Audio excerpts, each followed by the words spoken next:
On this show, we're shining a light on the world's boldest and bravest beasts as we count down our top 20 courageous creatures. Looking on in awe, our plucky panel of experts will gallantly guide us through the valiant videos. But who will be gutsy enough to stick it out to the end and claim victory on Animal Antics Fluffy and Fearless? We begin with a foolhardy feline, bravely taking on a mysterious money box. Careful now.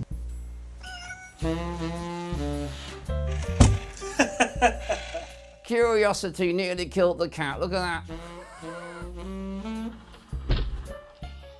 So I really feel for our protagonist in this situation because the cat's not to know what's going on inside, and it sees that box, and you've got a little cat coming out of that, trying to claw something in. But from the cat's perspective, presumably it thinks that this is some sort of tiny kitten prison that this cat is desperately trying to claw its way out of. And I would be very shocked in that situation as well. I think that if I were just like walking down a street and a trunk just opened up with a man going, "Ah, ah," then I'd run, I'd try and call the police. I mean, there are no cat police. It can't dial. This reminds me of when I was a kid and you had those jack-in-a-boxes and they used to spring up and scare the bejesus out of you. In fact, I've made a move similar to that kitten many a time.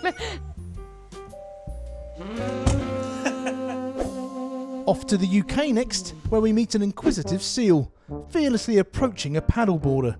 Perhaps he wants him to stop sticking his oar in. He's playing with my board. That must have given the paddleboarder a real surprise, because he's quite far upriver and you don't expect to see seals in fresh water like that. The seals come in from the sea up into the Severn estuary, ended up in fresh water. This I really love because this guy's really West Country and he's like, here, there's a seal in the river, on the River Severn. You're in the River Severn. The River Severn is actually the River Severn, but Bristolians put an urn in it because we can't help ourselves. My good God. The African honey badger may sound sweet, but they're in the record books for being the most fearless animal on the planet. Impervious to stings and venom, they intentionally go looking for fights with scorpions and snakes. They won't even back down when facing a pride of lions. These tough little fighters have a very thick skin, so bites, spears, and even name-calling can't hurt them.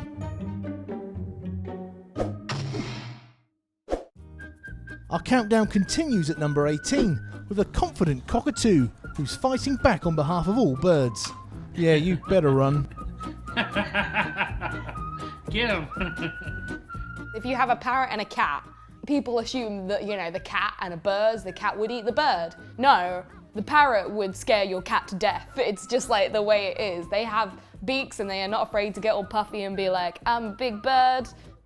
I love this video because I'm all for, you know, standing up to your fears. So I'm going to applaud him. Well done, Budgie. Time to meet a spirited sheep now, who's desperately trying to stop this car from driving across his field. Lindsay, what do we do? Lindsay, what do we do? Of course he's brave. He has weapons in his face. At the end of the day, like, what are you going to say to this animal? I have 3 punchlines for this one. You've got some damage on your car. Was it rammed? That's number 1. Number 2, there were some rams on my car. Are you kidding? Because of the kid thing. And then the third one, this is the best one. Why didn't you just reach out and toot the horn? Because they have horns.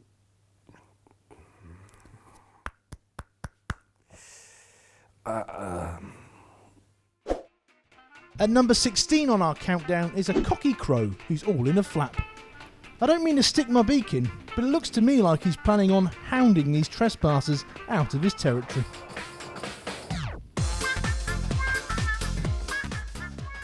I think this dog shows so much patience here. So much patience, because let's see what we know about crows, right? You got the crows from the birds, horrible creatures. You got the crows from the Jungle Book, all idiots, right? And this one, he does nothing he just cements that reputation that they're horrible. And I think the dog shows so much restraint not to turn around and go, oi, listen, Crow, get out of my face, stop pinching my tail, or I'm going to do you one.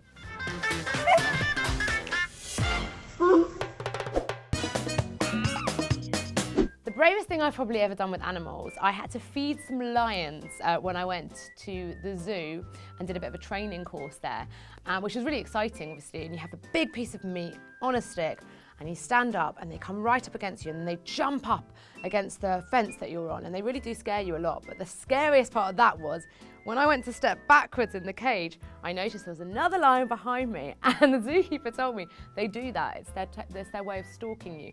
I once sat with my dog and watched The Exorcist, which was, he didn't seem that scared, but he's not that religious. I once went swimming with sea lions, and that was scary enough myself. It's a sea lion, it's not gonna hurt you at all. But me just touching a sea lion and stuff like that, that scared me. I'm not very brave. Bravest thing I've ever done with an animal, I actually, you might not think this, I once swam with sharks.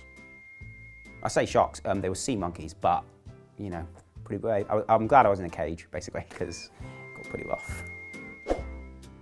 Our countdown continues at the bottom of the sea with a courageous crustacean who's venturing into a dangerous place. I prefer them deep fried and covered in garlic butter, but each their own.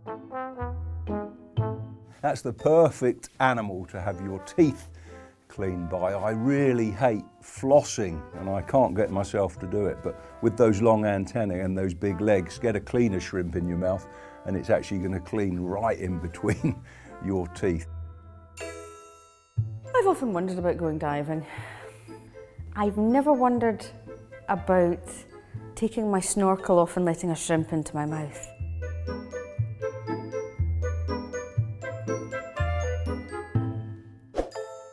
Next up we have a heroic hound, finally taking a stand against the one person that's been holding him back in life, himself.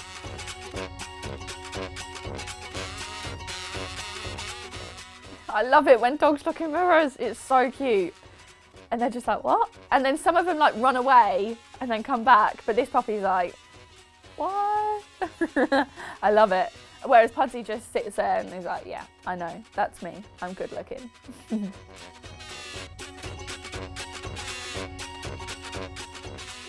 That's confusion, isn't it? Yeah, you don't know what's going on.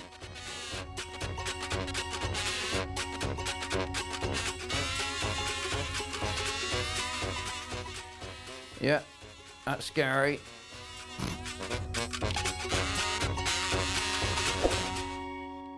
At number 13 we head to the zoo, where we meet this gutsy gorilla, who's trying to prove he's the alpha male in the pack by defending his tribe from this terrifying ball of hay. Now this is why animals are better than us, right? This is why they're better than us. Because that baby gorilla has got a thingy of hay and it's happy. If I was to give my kids a ball of hay, right? Hey kids, Merry Christmas. They'd look at it and go, what? It's a ball of hay, go and enjoy yourselves. They'd be like, what? We can't, hay, what are we going to do? But look at him. It's on his bum now, he's running about with it, he's dragging it about behind a rock, he's happy, he's a happy gorilla. That's why animals are better than us. They just like life better. I kind of want to go, where's your mummy? You need to return to her. You're out playing too late by yourself. Do you know, he's as cute as a button, isn't he? A little gorilla. And he's so, you just want to pick him up and cuddle him. And his little pumping, oh. He's just a cute little fella. I love it. I could take him home, I could. There are many acts of animal bravery in the world, but here are some that just weren't quite fluffy or fearless enough to make our countdown.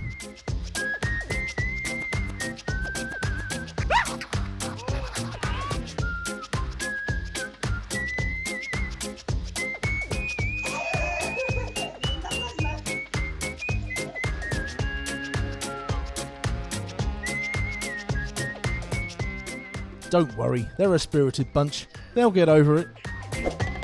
Much like our next fluffy and fearless competitor, who's refusing to back down, even in the face of his most formidable adversary, cooking tongs.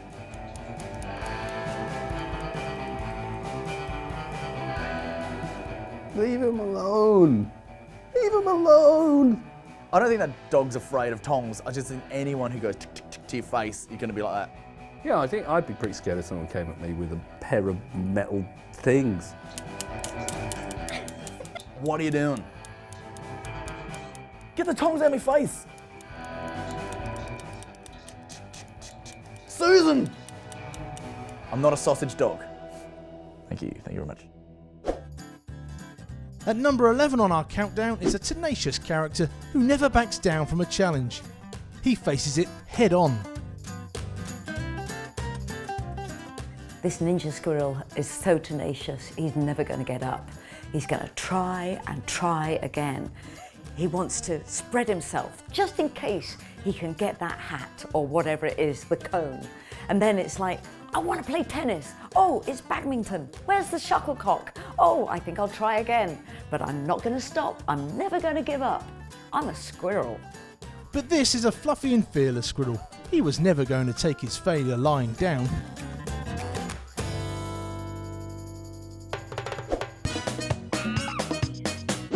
We're halfway through our fluffy and fearless countdown. So far, we've met a curious cat, a sociable seal, this cocky cockatoo, a stubborn ram, the tail-nipping crow, a flossing shrimp, a reflective rover, a hay-hating gorilla, this tong-hating hound, and a relentless rodent. But there are still 10 brave little beasts to come, so let's crack on. Or should that be quack on? Because at number 10, we have a daring duck who's taking on all comers.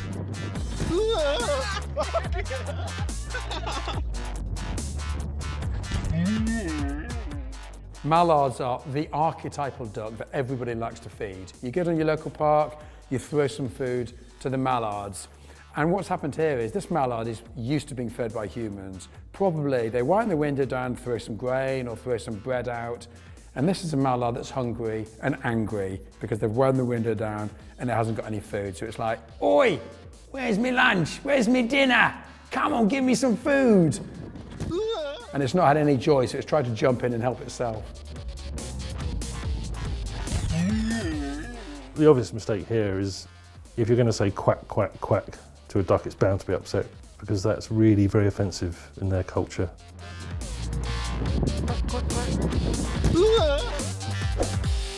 Off to China now, where we meet a huge cockerel who's definitely fallen foul of his mate.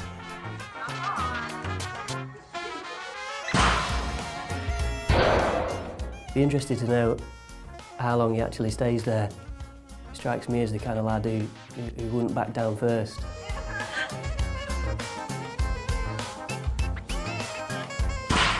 People ask me questions all the time about wildlife, and one of the questions they ask is, I've got this bird and it's attacking its image in a mirror. What's it doing? And it's a really straightforward answer. Particularly male birds, like this cockerel, are really territorial. And this bird doesn't recognise it as its own reflection and is kind of like, come on then if you think you're hard enough. It's basically trying to attack it. I think when he's had time to reflect on this incident, he'll feel very silly indeed. The pilot fish may not be fluffy, but it's definitely fearless. These stripy lunatics actually choose to hang out with sharks, but with good reason. The sharks protect the pilot fish from predators, whilst the fish keep parasites away from the sharks. In fact, pilot fish have become so confident around sharks, they actually swim into their mouths to clean their teeth. Now that's what you call a daring dentist. Oi, leave it. At number 8 on our list is a very tall bird with a whole lot of bravado. Here she comes now, strutting down the street without a care in the world. Excuse me, mate. Fair play to this emu. It's got that whole kind of, you know, I remember when this was all fields, this land belongs to me kind of thing going on.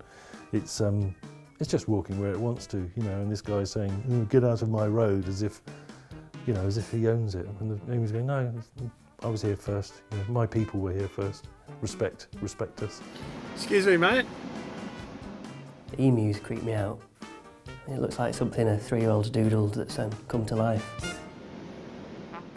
You know, sometimes we have tourists going to Australia and they'll go, oh my God, did you just see emus and kangaroos just like walking down the street? And you're like, no, of course not.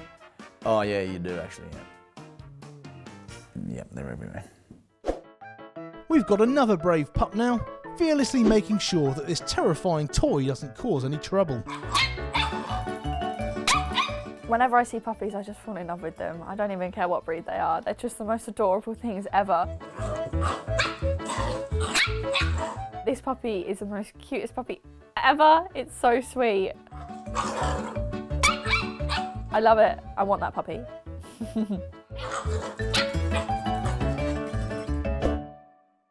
Off to San Francisco at number 6, and we're on the Golden Gate Bridge with these two fearless fugitives. Perhaps they think they're auditioning for top deer. You're saying these deer are brave. I just think that's practical because they're not going to get a boat.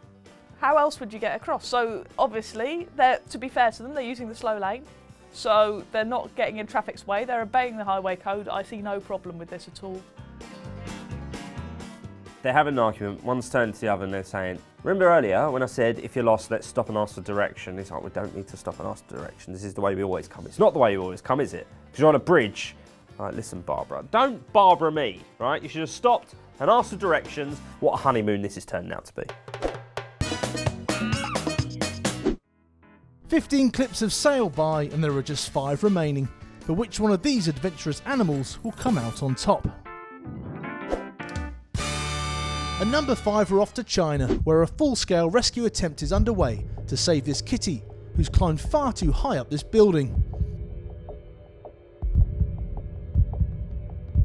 You can cut the tension with a blunt claw.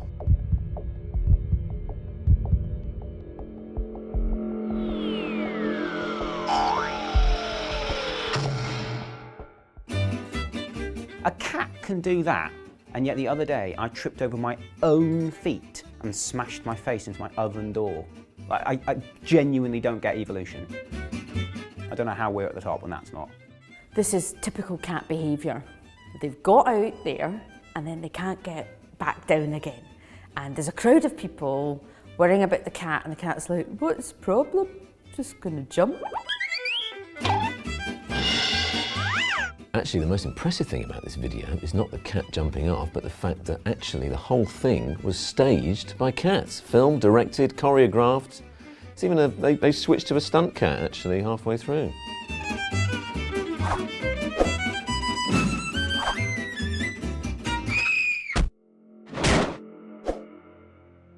Next stop, Arizona in the US, where we find a hen who's decided it's time to move up the barnyard pecking order.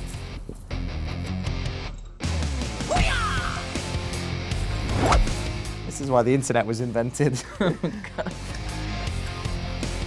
Who's your money on? You go for the underdog. Sorry, is that the third animal hiding in the grass? There was a little dog under the hen that was scaring the bigger dog. And that's why? That's the underdog, yeah. The origin of the phrase, it's just... It was a little pug. Sellotape to the underside of the cock. It was not a hen. What's the difference? One's female, one's male. Okay. Yeah. You were focusing on the underdog, though, yeah. So it's understandable that you weren't fully aware.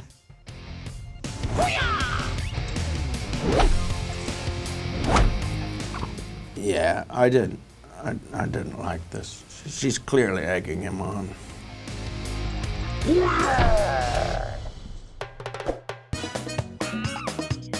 Bravest thing I've ever done with an animal is I've had a snake around my neck once. That was a good dancing club. It wasn't a dancing club. It was just a snake around the neck, and I've held a caiman in the Amazon. That was exciting. It was just a caiman, but you just had to hold it here, like that. Where? Well, I was using the other hand. Where's the other hand? I once told a particularly vicious-looking baboon that he had some spinach in his teeth. He couldn't hear me because of the glass in between us, but I was shaking, I tell you. It's the bravest thing I've ever done with an animal. It's probably, to be honest, it's probably eating some chicken that is about 2 weeks out of date. 2 weeks out of date? Yeah. 2 weeks? Yeah, it's pretty brave, You're right? a psychopath! I know. Into the top 3 now, and some breaking travel news. We're hearing reports of a motorway flock block. Well, firstly, it's a good excuse for being late to your work. "Why are you late for your work, mister?" There was like 1,300 geese in the motorway and I couldn't make it in. All right then. In the olden days, they used to dip geese's feet and like turkeys' feet in tar, so they had little shoes for them, which is so cool. And then they would drive them to the local market towns where they would sell them and the rest of it. So this is just, you know, unfortunately, modern transport getting in the way of geese, rather than geese getting in the way of modern transport. 5 geese is enough. Surely he's like, "Oh, I've just got too many geese. What am I going to do with these geese? This house must be filled with geese. Oh, I'm going to stop buying geese." And that's what happens when you have too many geese. You take them for a walk and you end up disrupting traffic. I just feel like that's like a load of like lads on a night. Lads. Oi, lads, the police are coming. It's all kicking off. I don't understand. Why didn't they just take the flyover? Off to Cyprus at number 2. Don't you just hate it when you stop at the lights and some bloke tries to sell you stuff? Yeah, I'm not interested in your lucky catnip, mate. Although, to be fair to him, he is very persistent. So this cat here, like most drivers, has Jaguar envy. Not just the car, but the hood ornament is of a Jaguar, and he's doing his best to be that hood ornament, and I think it's kind of cool. Or it's a new type of car called a Daikatsu, I don't know.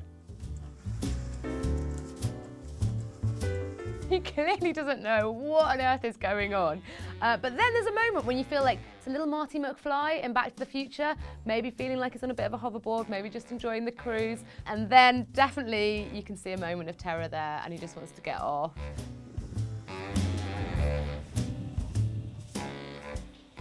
Quite a good landing from the cat there. It was a little bit perilous for a moment. I was worried he might not make it, but a nifty escape. So we've reached our number 1 fluffy and fearless star, and we're off to the US to meet Gia, the alpaca, who's bravely tackling her fear of cars. Gia. Mavis, we need to take the alpaca on holiday. What's the first though? Where are they taken? Mavis, you're not still wearing the alpaca as a hat, are you? You think you're helping me drive? Huh? Do you think you're helping me? That is impressive. How do you fit them in? Flat alpaca. Nice. It's not the fact that she's in a van that she's upset about, it's the fact that the driver is just filming and not looking at the road. What do you think? Look that way. Good on them. On who? And why? Let's unpack that. Who are you congratulating and for what? The owners of the alpacas for filming this and making it a great viral sensation. You think you're helping me drive? Only in America. This doesn't go out in America, right? It might do. Only in Canada. So congratulations to Gia, the undisputed fluffy and fearless champion. We have our number 1 trophy to present to her. She can pick it up any time she likes. We're just a short drive away. Okay, maybe we'll bring it to you. That's your lot, I'm afraid. It's time for us to go walkies. But don't be too upset, because we won't be gone for long. Even as I speak, somewhere in the world there's a hilarious hound, frightened feline, or misunderstood monkey with a camera pointing at it. And when they get posted online, we'll be ready to make them a star of our next show. So keep your cameras rolling, keep uploading, and who knows, one of these days your pet could be claiming the number 1 spot on Animal Antics. See you next time!